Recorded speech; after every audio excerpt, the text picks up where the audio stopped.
Namaste dear students. In NCERT in exercise question number 24 there is a concept of annihilation.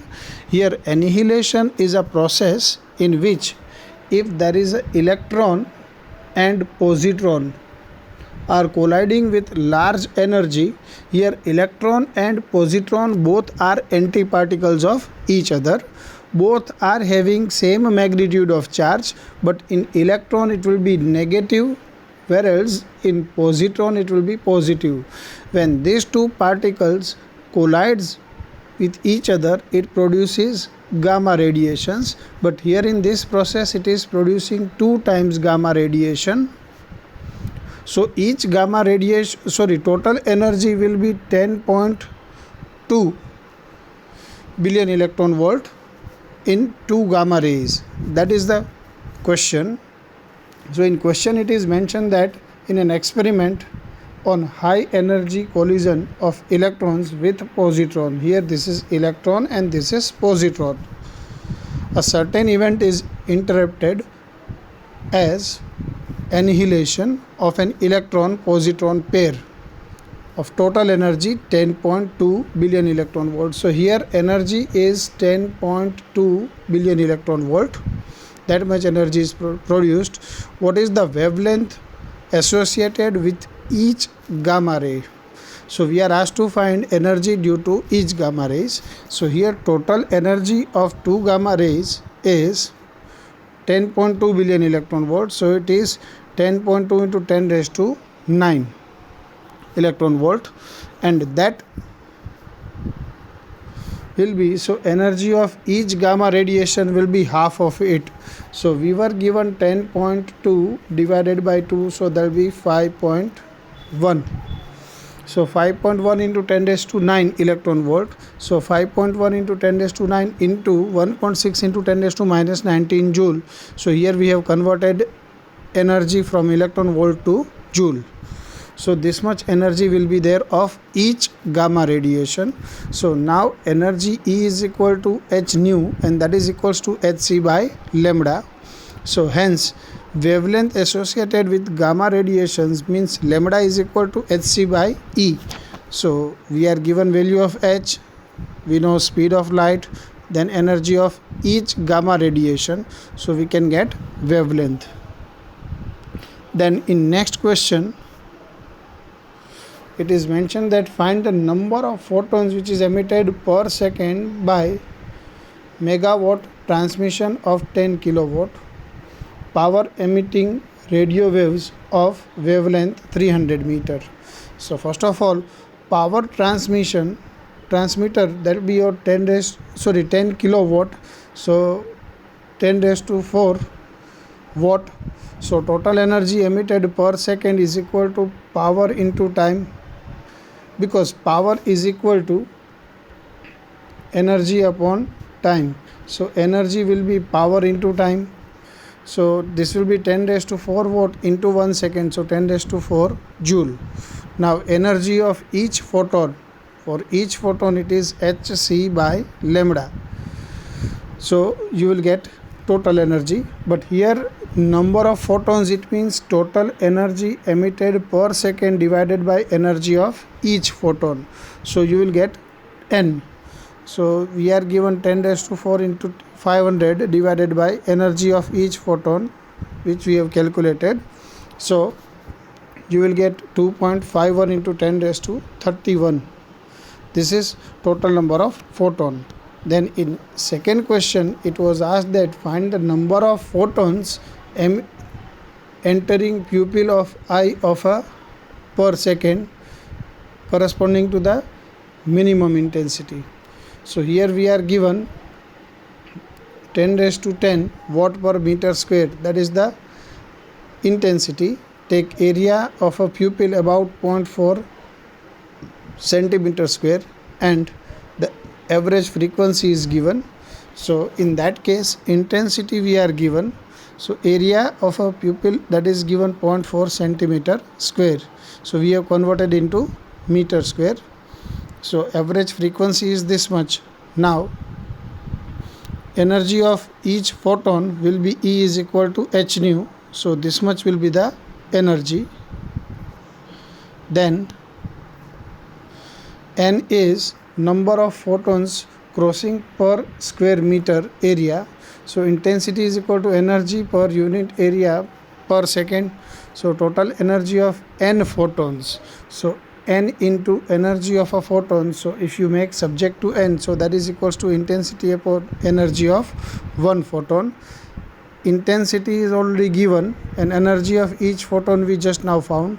So we will get 2.5 to 10 raised to 8 meter square per second. So the total number of photons entering the pupil of a eye, so that is your n into area of a pupil. So n is this much which we found into area of pupil, you will get 10 raised to 4 per second. Then in next question, ultraviolet light of this much wavelength and this much power, mercury source irradiates as a photocell. So here energy, if stopping potential is 1.3 volt, then how much would be work function? And here intensity is given, wavelength is given. It is produced by helium neon laser. So first of all, lambda h e. So we are asked to find work function. So again, maximum kinetic energy is equal to total energy incident minus work function. So work function is equal to energy incident minus EV0, that is maximum kinetic energy. So hc by lambda into EV0. So by substituting its value hc and lambda, E and V0, so we will get 4.2 electron volt. And threshold frequency is what? That is a work function by H, because work function W0 is equal to EV0. So V0 is given, so W0 by H, so you will get frequency. Then after, for red color, it is mentioned that it is 6328 angstrom, so that we have converted into meter. So frequency F is equal to c by lambda. So we are given speed of light and we found lambda, so we can get this. And as this frequency is less than threshold frequency, so there will be no photoelectric emission with this red light, howsoever high its intensity is. Then in question number 27, a monochromatic radiation. Again, monochromatic, it means having single wavelength or frequency. So here wavelength is given 640.2 nanometer from a neon lamp, irradiates a photosensitive material which is made of cesium on tungsten. So the stopping potential is given. The source is replaced by iron source of 427.2 nanometer, irradiates with the same photocell. Predict the new stopping voltage. So in this question, we are given that lambda 1 is given, lambda 2 is given, but its V01 is given, but we are asked to find V02.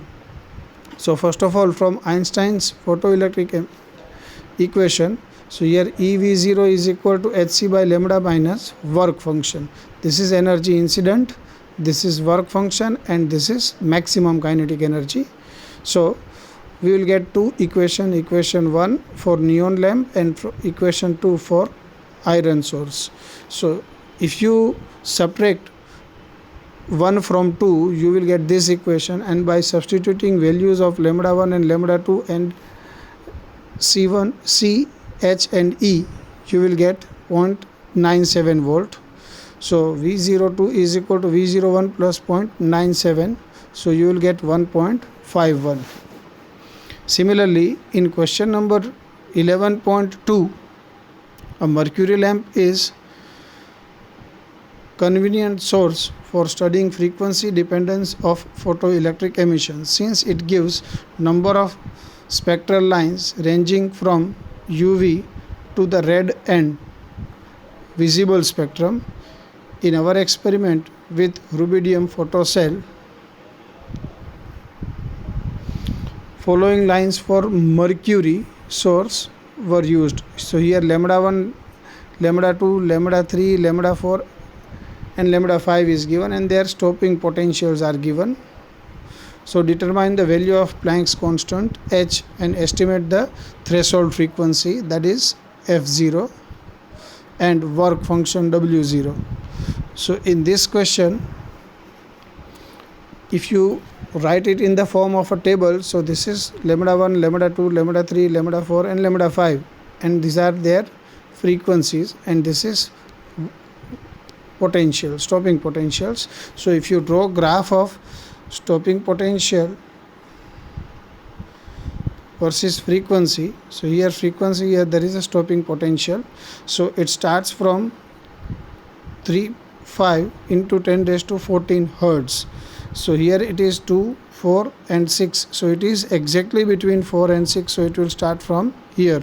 So threshold frequency would be 5 into 10 raised to 14 hertz. And these are different points, and this is slope.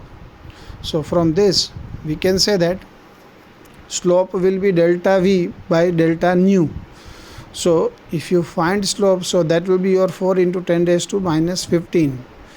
Now again, kinetic energy is equal to total energy incident minus work function, and here W0 will be constant. So E into delta V is equal to H upon delta nu. This is from graph. So you will get H upon E. So that was slope, and this we have already discussed in theory part. So H upon E will be 4 into 10 raised to minus 15.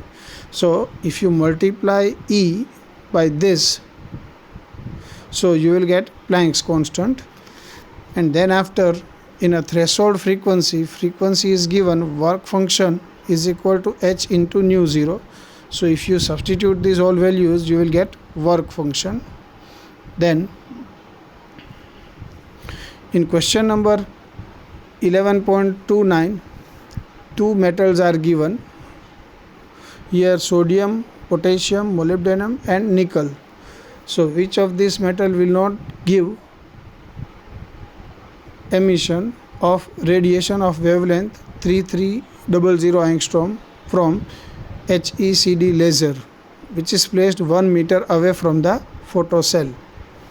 So here wavelength we are given. So energy, if you calculate from wavelength, which is by Hc by lambda, so you will get 3.75 electron volt. Now as the energy of incident photon is less than the work function of MONNI, so the metal MONNI will not give photoelectric emission, because that minimum energy means threshold. According to threshold frequency, if you will get particular work function, so here it's less than that work function, so these two metals will not give photoelectric emission. So in a laser is brought very closer, the intensity of radiation increases. This does not affect the result regarding MONNI. Why? Because by increasing intensity we cannot increase the photoelectric emission, but here minimum energy, that is equals to work function, it should be there, and which was not there. So here you will get for sodium and potassium with the increase in intensity, so this will not be there.